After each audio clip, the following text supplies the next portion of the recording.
हमारी हमेशा हमारी कोशिश हुई है कि आइन और कानून के बीच में रह के एहतजाज भी करें, जो भी हम जलसे करें, जो भी करें, लेकिन मेरी हमेशा कोशिश रही कि आइन और कानून के बीच में रहे, मेरे मुल्क को कोई नुकसान ना हो।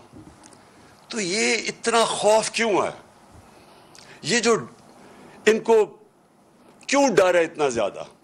पहले मैं जरा ये इलेक्शन कमीशन, असल में तो मैं आज इलेक्शन कमीशन के ऊपर बात करना चाहता हूं कि इन्होंने किया क्या इस मुल्क के साथ, लेकिन पहले मैं ये बताना चाहता हूं ये क्यों कर रहे हैं, ये खौफ किस चीज का है, और ये आपको समझना बहुत जरूरी है अगर आपने ये पता चलाना है कि ये एकदम इस्लामाबाद को बंद कर दिया, कंटेनर्स लगा दिए, लोगों की जिंदगी अजाब कर दी कि पता नहीं कोई हमला होने लगा इस्लामाबाद में।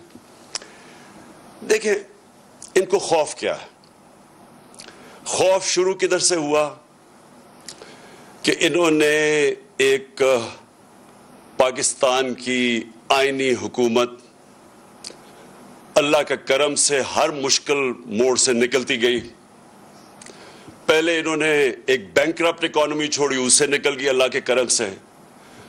इतनी बड़ी वबा सदी में एक दफा आती है, कोरोना, उससे अल्लाह का करम है कि दुनिया ने एक्नॉलेज किया, बेहतरीन तरीके से निकल गई।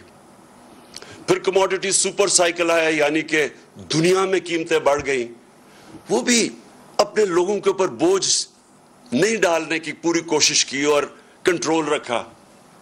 साजिश के तहत गवर्नमेंट गिरा दी, और जब गवर्नमेंट गिराई तो इन सब ने सोचा कि अब ये इस तहरीक इंसाफ का जनाजा निकल गया है, लोग मिठाइयां बांटेंगे, और ये सारे मुतमईन हो गए।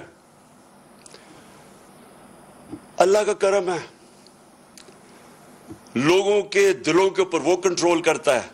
हम तो, हमारी क्या हैसियत है? हमारे रब ने लोगों के दिल ऐसे मोड़े कि पब्लिक सड़कों के ऊपर आ गई। अल्लाह ने लोगों में बेदारी पैदा की, शऊर आ गया कौम में, कौम सड़कों पर निकलना शुरू हो गई। उसके बाद हमने एक पुरअमन एहतजाज की कॉल दी 25